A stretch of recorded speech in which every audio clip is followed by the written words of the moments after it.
नमस्कार students, welcome back to optometry made easy channel. क्या आपने कभी किसी व्यक्ति को देखा है जिसकी एक आंख सीधी दिखती है और दूसरी आंख अंदर बाहर ऊपर या नीचे की तरफ मुड़ जाती है?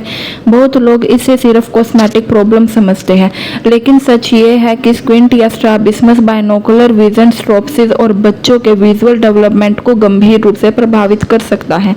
अगर किसी समय पर ट्रीटमेंट ना किया जाए तो परमानेंट एम्ब्लोपिया यानी लेजी आई भी हो सकती है। आज के इस वीडियो में हम स्क्विंट को कंप्लीट इंट्रोडक्शन डिटेल में समझेंगे, जो एग्जाम, वाइवा और क्लिनिकल प्रैक्टिस तीनों के लिए बहुत इंपॉर्टेंट है। तो चलिए शुरू करते हैं।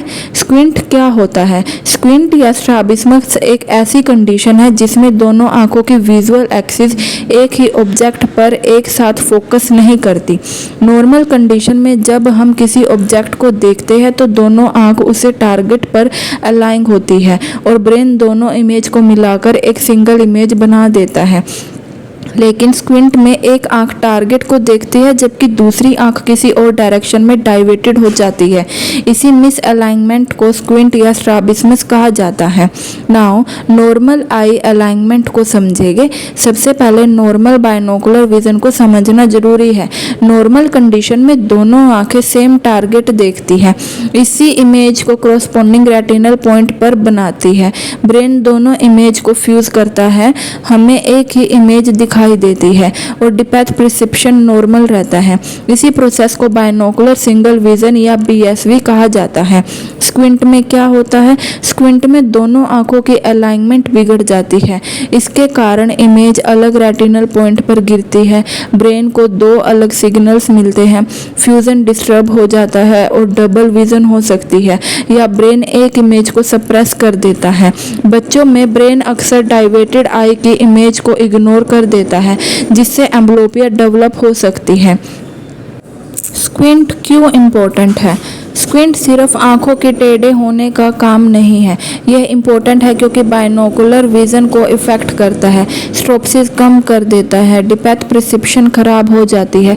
बच्चों में एम्ब्लोपिया का सबसे कॉमन कारण है, कॉस्मेटिक अपीयरेंस को अफेक्ट करता है, सेल्फ कॉन्फिडेंस पर भी असर पड़ सकता है। इसीलिए अर्ली डायग्नोज बहुत ज़रूरी है। विजिबिलिटी के अकॉर्डिंग, फर्स्ट मैनिफेस्ट स्क्विंट या ट्रोपिया। डाइवेशन हर समय प्रेजेंट रहता है, पेशेंट और एग्जामिनर दोनों इसे देख सकते हैं। सेकंड, लेटेंट स्क्विंट या फोरिया। ये हिडन डाइवेशन होता है, नॉर्मल कंडीशन में नजर नहीं आता लेकिन फ्यूजन टूटने पर सामने आ जाता है। नाउ ऑनसेट के अकॉर्डिंग, कंजेनाइटल स्क्विंट बर्थ या इन्फेनेंसी में भी प्रेजेंट होता है। एक्वायर्ड स्क्विंट बाद में लाइफ में किसी भी स्टेज पर डेवलप हो सकता है। अब जानेंगे स्क्विंट के कोज। अब बात करते हैं रिफ्रैक्टिव कोज की। सबसे इंपॉर्टेंट, हाइपरमेट्रोपिया एंड अनाइसोमेट्रोपिया। हाइपरमेट्रोपिया वाले बच्चों में अकोमोडेटिव इजोट्रोपिया कॉमनली देखा जाता है। सेंसरी कोज, ऐसी कंडीशन में जो विजन कम कर देता है, जिसका है cataract, corneal opacity, retinal disease, optic nerve disease. And neurological cause, third nerve palsy, fourth nerve palsy, sixth nerve palsy, cerebral palsy, brain tumour and hand injury.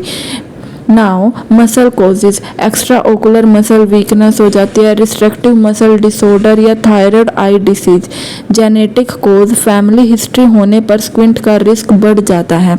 अब जानेंगे स्क्विंट के सिम्टम्स। चिल्ड्रन में दिखेगा, आंख टेढ़ी नजर आने लगेगी, हेड टिल्ट हो जाएगा, फेस टर्न हो जाएगा, एक आंख बंद करना, poor depth perception and reduced vision. Adult में दिखाई देंगे डबल विजन होना, headache, eye strain, blurred vision, distance जज करने में दिक्कत। अब जानेंगे स्क्विंट के कॉम्प्लिकेशन। First, amblyopia. ये सबसे इम्पोर्टेंट कॉम्प्लिकेशन है। ब्रेन डाइवर्टेड आई के इमेज को सप्रेस कर देता है और धीरे धीरे उस आंख के विजन कम हो जाता है। इसको लेजी आई या एम्ब्लोपिया कहते हैं।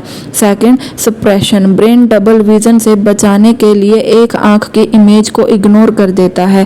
Third, loss of binocular vision. Patient दोनों आंख को एक साथ इफेक्टिवली यूज नहीं कर पाता।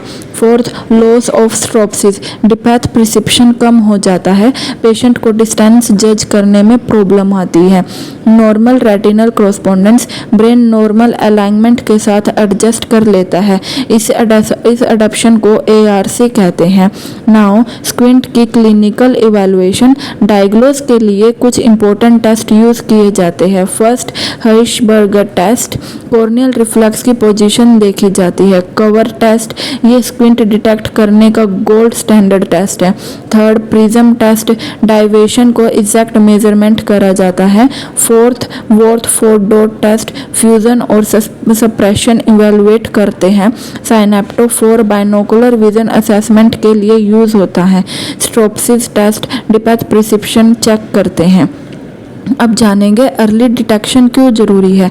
विजुअल सिस्टम के डेवलपमेंट लाइफ के सबसे पहले 7 से 8 साल में सबसे ज़्यादा होता है। अगर इस पीरियड में स्क्विन अनट्रीटेड रहे तो परमानेंट एम्ब्लोपिया हो सकती है, स्ट्रोप्सिस डेवलप नहीं हो पाती, बाइनोकुलर विजन परमानेंटली अफेक्ट हो जाता है। इसीलिए अर्ली डायग्नोज और ट्रीटमेंट बहुत इंपॉर्टेंट है। स्क्विंट ट्रीटमेंट के मेन गोल्स, आई को स्ट्रेट अलाइन करना, विजुअल एक्टिविटी इंप्रूव करना, एम्ब्लोपिया को प्रिवेंट करना, बाइनोकुलर विजन रिस्टोर करना, स्ट्रोप्सिस इंप्रूव करना, कॉस्मेटिक अपीयरेंस बेटर बनाना और क्वालिटी ऑफ लाइफ को इंप्रूव करना। अगर आपको मेरी वीडियो पसंद आई तो लाइक शेयर सब्सक्राइब जरूर करें। अगर आपको मेरी वीडियो पसंद आई तो लाइक शेयर ज़रूर करें। चैनल ऑप्टोमेट्री मेड इजी को सब्सक्राइब करें। Handmade short exam important notes पाने के लिए Instagram page optometry made easy को फॉलो करें। Thank you so much.